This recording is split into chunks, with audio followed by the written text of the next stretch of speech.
Alright, this is just going to be a quick tutorial on different things you can do with your polymer clay. Each of you should have about half of a block of clay. If you're in the classroom, you'll have access to a couple of more additional colors than just the one block you have. But if you're at home, you're going to have that one block of clay, or if you want to go out, you can go get additional clay from Walmart or Michael's or Joann's. There's polymer clay there. The brands are like Fimo or Sculpey or Primo, so are the brands, and they all work together. It should be fine. So first thing I want to just talk to you guys about is blending two colors together. So you can blend colors together to make a whole new color. So like if I took some black and I took some white and I blended these together completely, then I should get gray. I want to just keep smushing it and rotating it until all that becomes one solid color.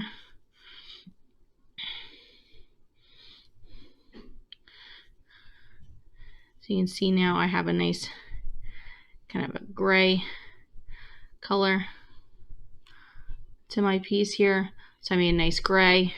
So that's blending two colors together. So one good thing about Sculpey, or rather polymer clay, is that you can mix colors together to get a different, brand new color.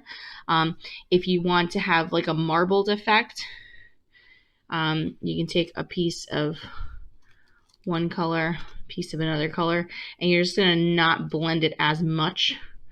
So I take my two colors together and kind of press them on top of each other, and then I'm going to just kind of smush them. And I'm just going to keep on kind of folding it, and then kind of pull.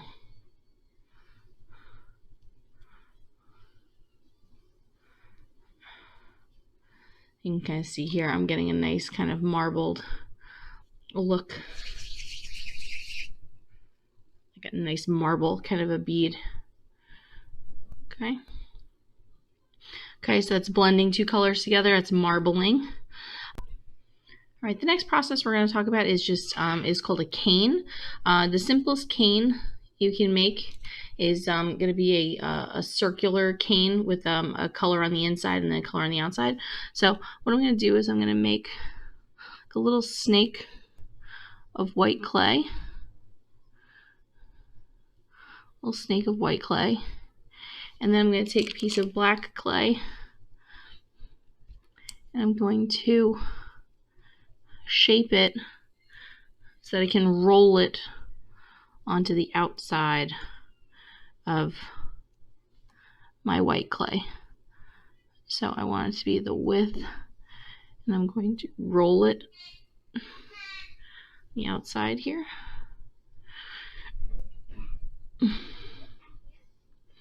So I should have a circle on the inside covered by white on the outside, or sorry, white on the inside and black on the outside. And you want to try and keep it so that like it doesn't get too crazy on the ends. You want to kind of keep it together.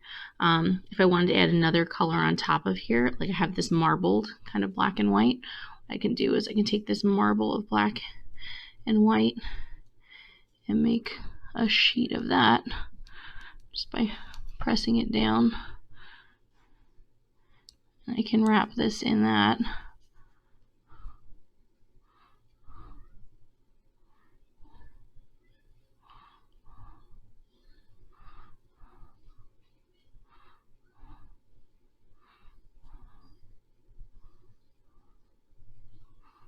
Okay. I want it to reach all the way around. Okay. So I'm going to have this go all the way to the end.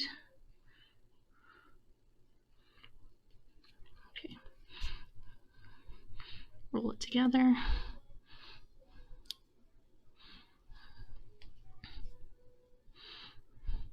You can kind of see what my cane is going to look like. It's going to be a circle a white circle covered by a black circle and then another circle on the outside. Now what's nice about a cane is I can now shrink this by rolling it out, and my design is going to shrink.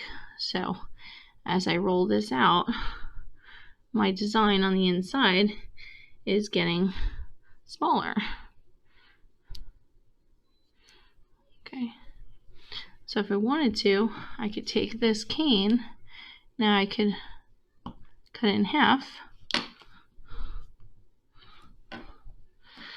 and I can elongate this.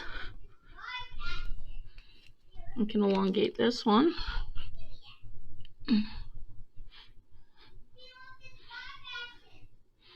Okay, I can shrink these two here. So now I can put these together.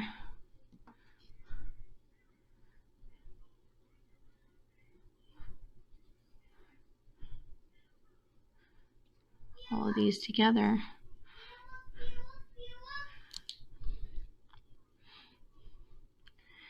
And now I'll have 4 circles.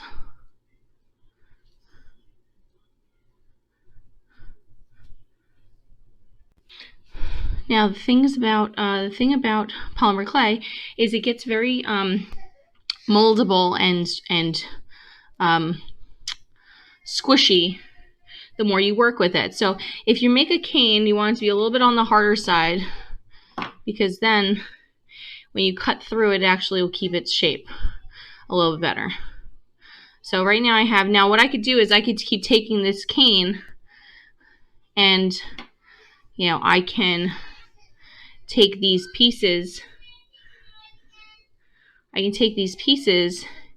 and put it over the top of one of my, if I made a bead,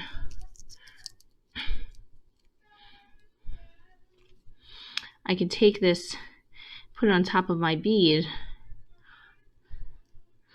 and then I have that circle pattern placed on top of my bead. Okay, so that's caning. So I can keep stretching this out and like rolling it together, and I could add to it. If I wanted to, I could take this cane and then take another piece of black and put it over the top of it to make another circle of black on the outside. But that's the whole process of caning, is you're gonna make a shape, and then you're gonna keep on stretching it. You can keep cutting it and building it together, and then eventually you're gonna get to more and more and more complex of a design. And then once you're working with it, remember that you want to kind of give it some time to stiffen up before you cut it, so that your pattern comes out more even. Okay, another technique, so we've already covered taking 2 colors and blending them together to make a solid color, taking 2 colors together and marbling them. I showed you how to do caning, so make a basic cane. The next thing I want to show you is just how to coil the clay.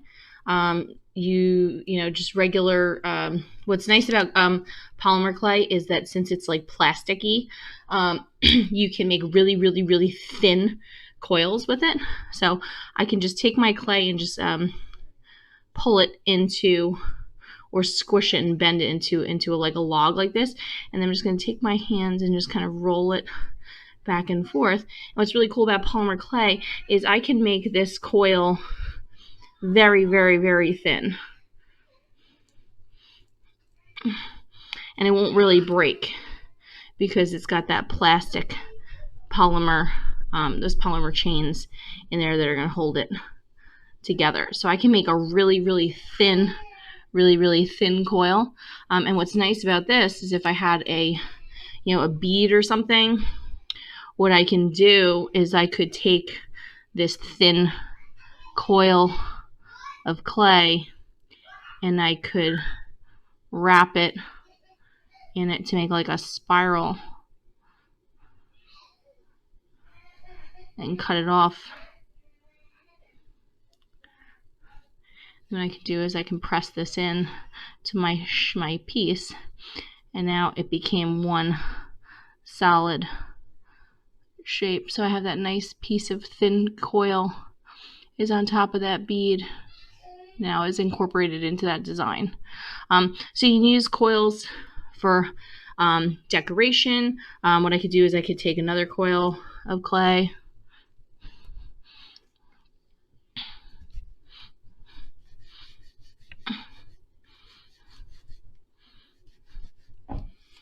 take another coil of clay. This is one of my like marbleized ones, and I could take these two coils together and I could wrap them and twist them.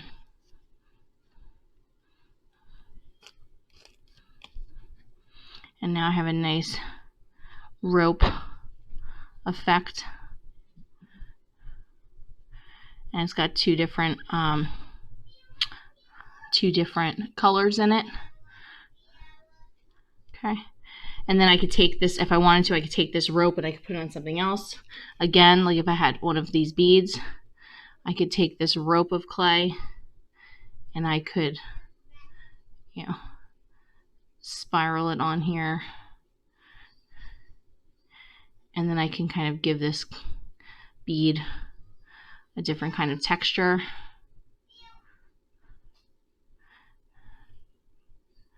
Rather than leaving it plain. You know, and if I just do like a little press, then this can be attached to that bead. So now this bead has not only it has that rope of clay on there, but now has a little bit of texture because now this area here is raised from the piece.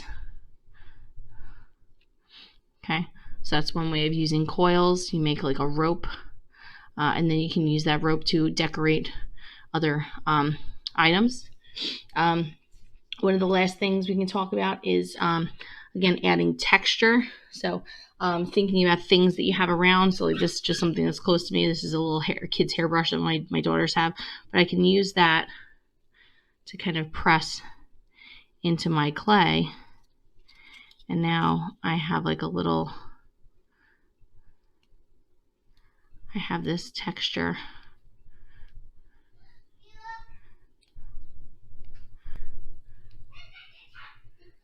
On this bead.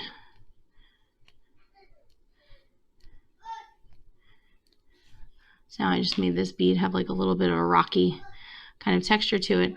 And again, one way you guys can colorize your clay, if you only have a single color, you can use eyeshadow. So I can take a little bit of eyeshadow here and I can just add it to the surface, making sure not to go into those little crevices I made, but now you can see that I have like a little bit of a shine, and then those pieces on the inside are dark, and I can do that with a couple different colors. Now this piece is not just solid black anymore, it kind of has like a little bit of a texture, or you can see the texture rather, and then it's like colorized and it's got that little shine from the eyeshadow on it. Okay, so that's another way, but really anything you can take and you can press into the clay can leave an impression or leave its mark on the clay, and then you can go over it with eyeshadow or pigment. So this is like very, you know, this is pigment is in this eyeshadow, but I can take this pigment and then I'm going over and leaving this pigment on the clay, which is then giving me that nice shininess from the eyeshadow. But if I had a different kind of if I had a stamp or some kind of other decoration or piece that I used, like I could use, you know, this has like a little bit of a texture to it too. I could use that to press into the clay. And then I can go back over it and colorize it. So like if I used this here and just make this little texture.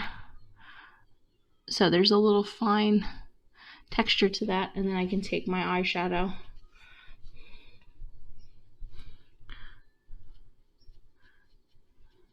and it just kind of helps pick up those ridges on the design. So that's adding texture to your piece as well, and then also colorizing it. You can colorize with makeup. I'd say eyeshadow is the best because it's the most like powdery, and then you can just use the color applicator or even just your finger and just kind of dust it on here. And I'd say doing it before it bakes is good because then that pigment will really stick into the clay and stay there.